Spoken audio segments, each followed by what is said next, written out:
There was a young samurai student who once went to his master. He bowed his head and said, "I want to become the greatest swordsman alive. How long will it take me?" The master looked at him and replied, 10 years. The student lifted his head a bit impatient and said, "What if I train twice as hard, day and night with no breaks?" The master paused for a moment and said, 20 years. The student was completely confused. How does working harder make it take longer? But that answer stayed with me because it completely changed how I look at ambition. And by the end of this video, it might change how you see it too. Okay, so now let me just be real with you for a second. You have a lot of things you want to do, like a lot. You want to get fit, learn something new, start something, be more productive, wake up earlier, read more, the list goes on. And the weird thing is, you actually care about all of it. You're not someone who doesn't have goals, you have too many goals. But somehow at the end of the day, most of them just sit there. Nothing moves. And you go to bed feeling like you wasted another day. And then you tell yourself you're lazy. But the thing is, lazy people don't feel bad about doing nothing. Lazy people are fine and they're comfortable. But you feel guilty all day, don't you?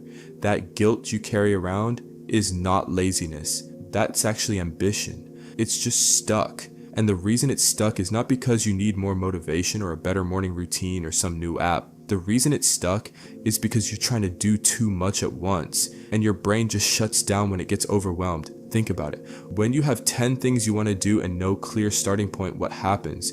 You scroll your phone for an hour instead, because your brain needs a break from the pressure of all those decisions. That's the actual problem. And once you see it that way, the fix becomes a lot simpler. So this is where the samurai story comes back. The master told the student that training harder would actually take longer, not because hard work is bad, but because the student's mindset was wrong. He was so focused on reaching the destination quickly that he never really settled into the process. In his mind, every practice session was just a step to get there faster, not something to fully experience, learn from, and improve in. He wanted to skip the boring, slow part where nothing looks impressive yet, where no one is clapping for you, where it feels like you're not making progress at all. But that's the part where everything is actually happening.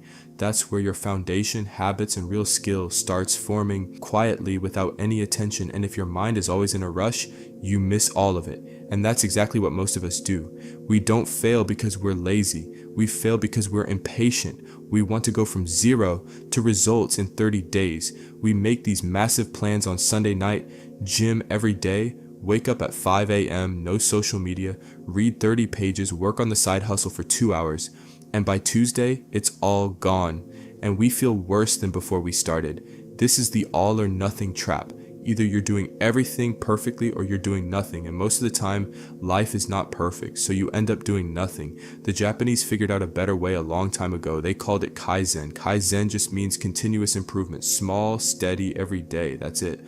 After World War II, Japan used this idea to rebuild their entire economy. Toyota built their whole company around it. The idea was simple. Don't try to fix everything at once. Just find one small thing to make today better, and then do the same thing tomorrow and the day after. The math behind this is crazy. If you get just 1% better at something every single day, after 1 year, you're 37 times better than when you started. And it's not 37% better, it's 37 times. That's how compound growth works. Small things stack up in ways that feel almost impossible until you see it happening. James Clear talks about this in Atomic Habits. He uses the example of the British cycling team. For about 100 years, they were basically irrelevant. Nobody cared about British cycling. Then a new coach came in and stopped trying to make dramatic changes. Instead, he just looked for tiny improvements in everything: the bike seat, the tires, even the pillows the rider slept on. Each thing was maybe 1% better, but all of it added up. A few years later, that same team won the Tour de France, and then won it again and again. 1%, that was the whole strategy. The reason most people never do this is because 1% feels embarrassing. It feels too small to matter. Your brain wants to see big moves, but big moves are also the reason you burn out after 3 days. The slow, boring, consistent 1% is what actually works. So how do you actually do this? Let me give you the real steps. First thing, pick one thing, just one area of your life you want to work on for the next 30 days. I know that feels painful because you want to fix everything, but remember the samurai. The impatience to do everything at once is what makes you end up doing nothing. Pick one: health, a skill, your sleep, whatever matters most right now. One thing. Second thing, make your daily habits so small it almost feels stupid, like actually embarrassingly small. If you want to work out, your habit is not go to the gym for an hour. Your habit is to just put your gym shoes on. That's it. If you want to read more, your habit is to open the book, not to read a chapter, just open it. If you want to write, your habit is to open the document and type one sentence. This sounds like nothing, but this is the whole game, because the hardest part of any habit is starting. Once you got your shoes on, you'll probably take a few steps, and once you've opened the book, you'll probably read a page. The tiny action removes the resistance. And resistance is what kills habits before they ever become habits. A researcher at Stanford named B.J. Fogg spent years studying this. His conclusion was simple. Motivation is not reliable. You won't always feel motivated, but if you make the habit small enough, you don't need motivation. You just need to decide to start, and starting becomes easy when the bar is that low. Third thing, attach your habit to something you already do. This is called habit stacking. You already make coffee every morning, so while the coffee is brewing, you do your 5 minutes of reading or stretching or whatever your habit is. You already eat lunch, so you spend the last 5 minutes of lunch doing something intentional. You're not adding time to your day. You're just using time that already exists and just putting it to work. Fourth thing, get a paper calendar and mark an X on every day you do the habit. Old school, I know, but it works. After a few days, you got a chain of X's on that calendar. And the thing that happens next is interesting. You don't want to break the chain. Jerry Seinfeld used this method for his entire career. He wrote a joke every day, put an X on the calendar, and his only rule was don't break the chain. The goal stopped being be a great comedian. The goal became just don't break the chain today. Much easier to wake up to. Now I want to talk about what happens when you fall off, because you will. Life gets busy, you have a bad week, you miss a day, then 2 days, then somehow a week goes by. And most people at this point do something really damaging. They treat the missed days as proof that they're a failure, and they quit completely. I already broke my streak, what's the point? Don't do that. There's a simple rule for this. Never miss twice in a row.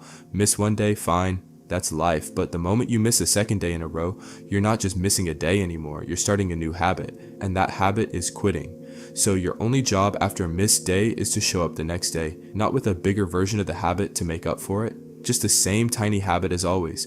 One day off doesn't undo your progress. A pattern of giving up does. So here's where I want to leave you.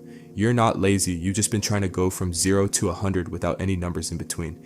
You've been waiting until you feel ready enough, motivated enough, or free enough to do everything at once.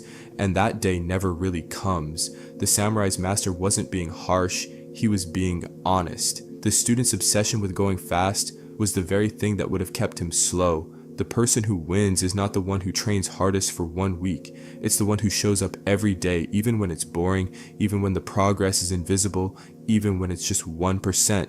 That's Kaizen. That's the whole thing. Pick one thing, make it small, do it every day. Don't break the chain. Get back up when you do. 5 years from now, you're going to be somewhere no matter what. The only question is whether you spent those 5 years waiting for the perfect moment to start or quietly building 1% at a time, that's all. So what's your 1% for today? Drop it in the comments, make it official, and if Kaizen makes sense to you but you still can't get yourself to take even that first tiny step, there's a reason for that. Your brain is literally treating your dream like a threat. The psychology behind it is wild, and I broke it all down in this video. It's showing on your screen, you can give it a watch.